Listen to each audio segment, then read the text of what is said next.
पर्वताग्रेषु घोरेषु नदीषु च गुहासु च वससि त्वां महादेवी वनेषु पवनेषु च शवरै बर्बरैश्चैव पुलिन्दश्च सुपूजिता. The Harivansh, believed to have been composed in the 2nd century, describes the Devi as the one who lurks in the jungle, in river bends, in caves and mountain tops, howls with the wind, and has sway over the Shavaras, Pulins, and other tribes of India.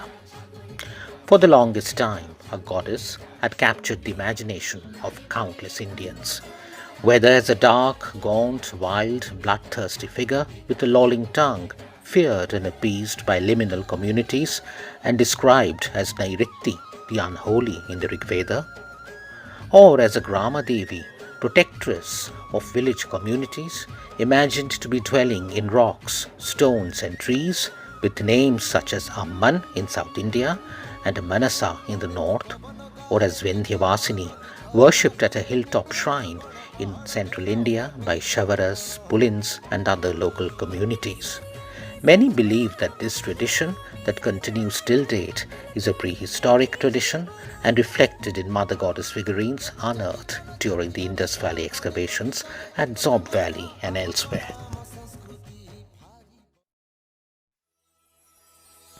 The earliest depictions of Durga Mahishamardini date to the early Kushan period in the 2nd and 3rd centuries. Prior to the 4th century, however, the cult of Durga was restricted to a comparatively small region in northern India. Her worship expanded to other areas during the reign of Chandragupta II. The rapid growth of a cult from the 7th to the 9th centuries was a triumphal procession as the goddess, step by step, conquered India in its entirety. During this time, Durga enjoyed royal patronage, and she became the tutelary deity of ruling dynasties and warrior classes who fostered and promoted her cult. This coincided with the outreach project of Brahmanism, as the lofty philosophies of Samkhya, Yoga, and Vedanta were couched in forms of Puranic stories, and local and tribal deities were sought to be subsumed in the idea of the great goddess. Liturgically, this was achieved by the 5th century Devi Mahatmya, which superimposed the cosmic philosophies of Samkhya into the figure of the great goddess.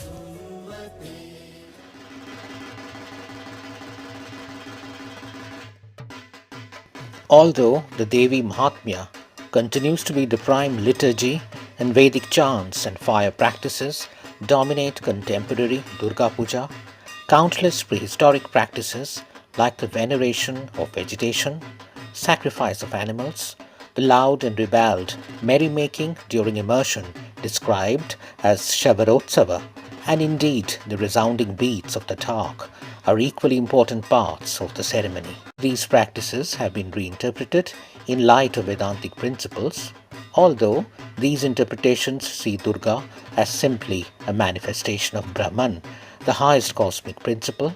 Countless practitioners see her only as a dear daughter on a short annual journey to her parents.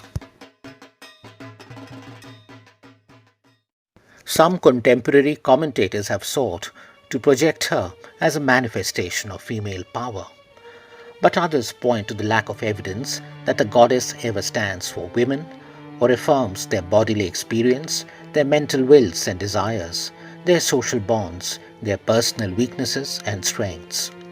Other commentators point to the exclusionary nature of Durga Puja when they write that the celebration of Durga Puja misses the struggles of non-heroic women, Avarna women, Adivasis and Dalits, whereas the complete celebration of Durga enforces certain cultures and thrusts the struggles and celebration of indigenous people to invisible corners.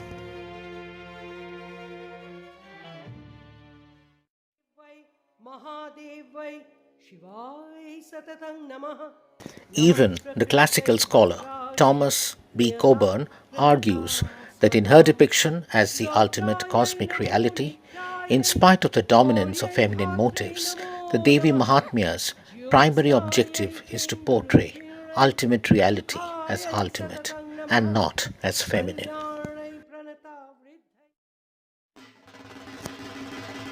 The optics of a beautiful, fair-skinned goddess armed to the teeth trampling a dark-skinned tribal warrior have offended the sensibilities of many social observers, and in recent times, a subaltern version of the mythology has given rise to Asura Utsav, as members of the Asura community of some of Bengal's districts believe that their brave forefather Asura was treacherously slaughtered by a fair-skinned woman at the instance of the advancing Brahminic forces.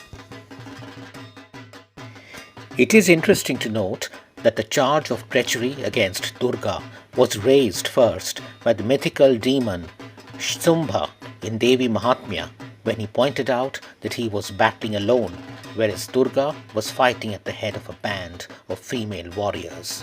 The Devi's response became famous as the Chandi Mahavakya when she said, Ekaivaham Jagattatra Dvitiya ka mamapara.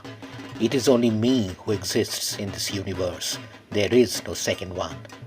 In the Brahma Stuti hymn, the Devi Mahatmya further explains her as Mahavidya, Mahamaya, Mahamedha, Mahasmriti, Mahamoha cha bhavati, Mahadevi, Mahasuri.